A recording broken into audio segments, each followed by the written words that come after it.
Shalom dan selamat pagi Bapak Ibu serta saudara-saudara yang sama-sama dikasihi Tuhan. Pagi yang indah kita akan bersama kembali membaca firman Tuhan sebagai kekuatan landasan hidup kita bersama. Untuk itu mari berdoa. Kita berdoa. Kami bersyukur untuk pagi yang indah yang kami rasakan dalam kehidupan kami, ya Allah.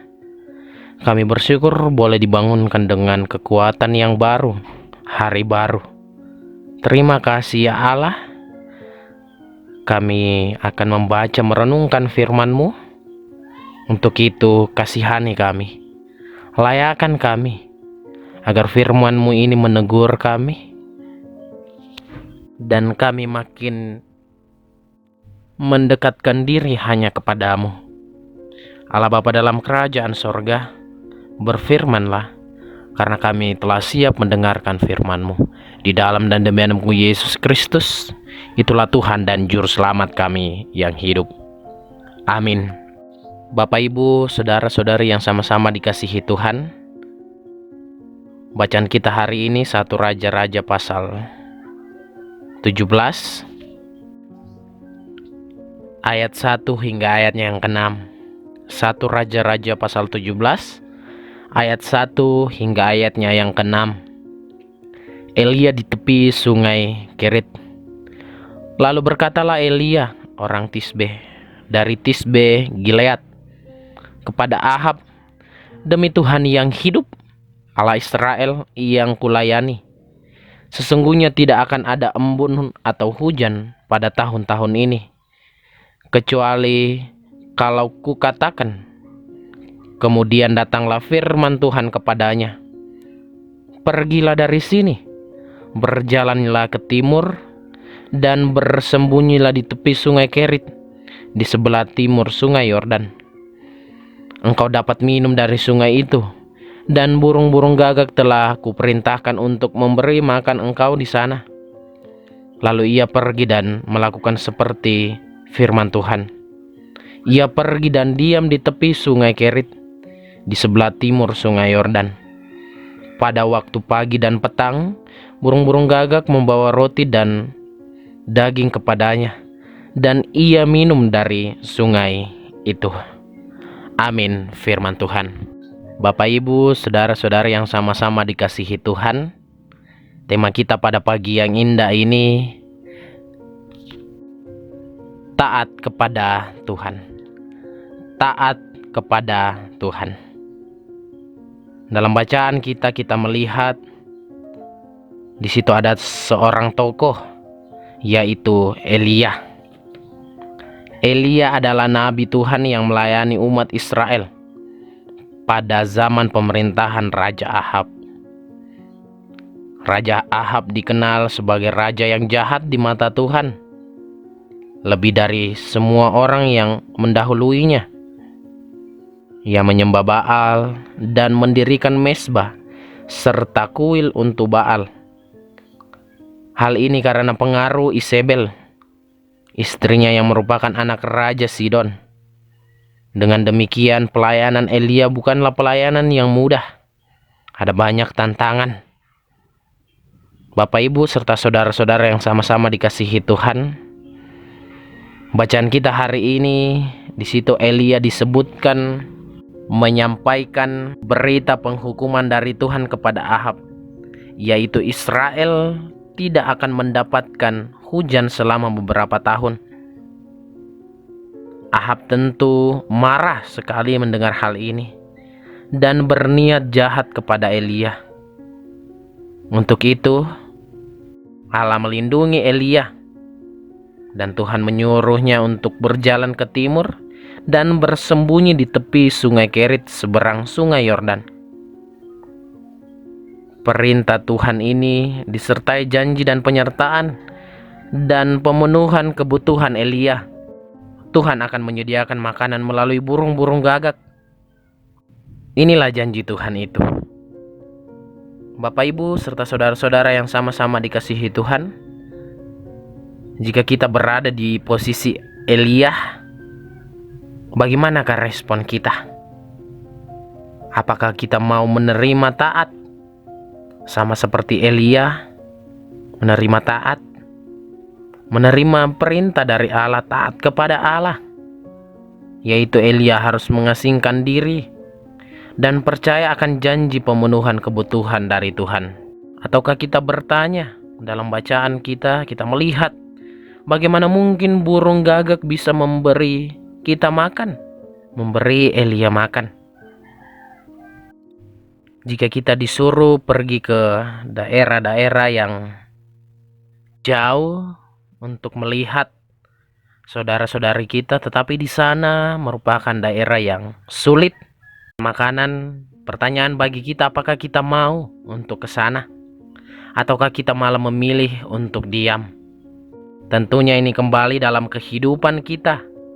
Apakah kita mau taat atau tidak? Dalam bacaan kita, Elia taat kepada Allah. Lalu ia pergi dan melakukan seperti firman Tuhan itu dalam ayatnya yang kelima. Di sini terlihat bahwa Elia tidak mempertanyakan apa lagi yang Tuhan mau lakukan kepadanya. Ia tidak meragukan firman Tuhan dalam kehidupannya. Elia juga tidak menawar kepada Tuhan memilih yang lebih nyaman. Elia melakukan tepat seperti yang Tuhan perintahkan. Sebagai bukti dari pemeliharaan Tuhan, Elia betul-betul mendapatkan roti dan daging setiap pagi dan petang dari burung-burung gagak. Dalam ayatnya yang ke-6,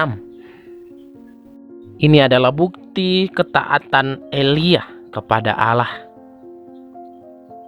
Apakah hari ini, nanti, atau hari yang akan datang, kita mau taat kepada Allah, memperlakukan firman-Nya dalam hidup kita, terutama saling mengasihi?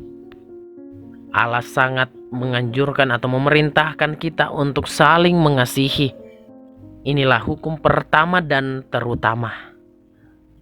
Di masa-masa pandemi ini, kita melihat bencana alam, kemiskinan, kelaparan, dan lain sebagainya terjadi di mana-mana.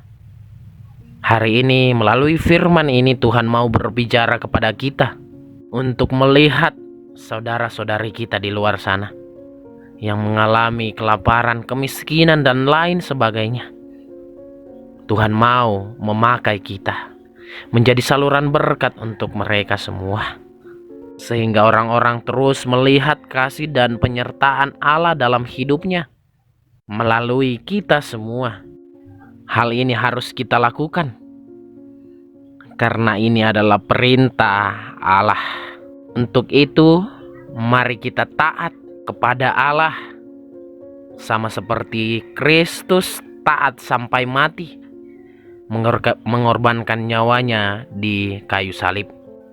Kiranya Roh Kudus menolong dan memampukan kita dalam memberlakukan firman ini. Terpujilah Kristus. Haleluya. Amin. Mari kita berdoa. Tak henti-hentinya ya Allah, kami menghadap hadirat-Mu, mensyukuri segala berkat dan penyertaan-Mu dalam kehidupan kami. Kami telah membaca firman-Mu, merenungkan firman-Mu sebagai kekuatan dasar hidup kami.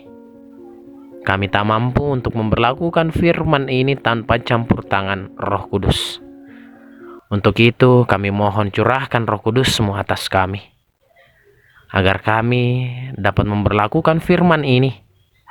Terlebih kami diajarkan untuk selalu taat kepadamu, taat akan segala perintahmu, saling mengasihi sesama kami, menolong mereka yang dilanda bencana alam, kemiskinan, dan kelaparan, dan lain sebagainya.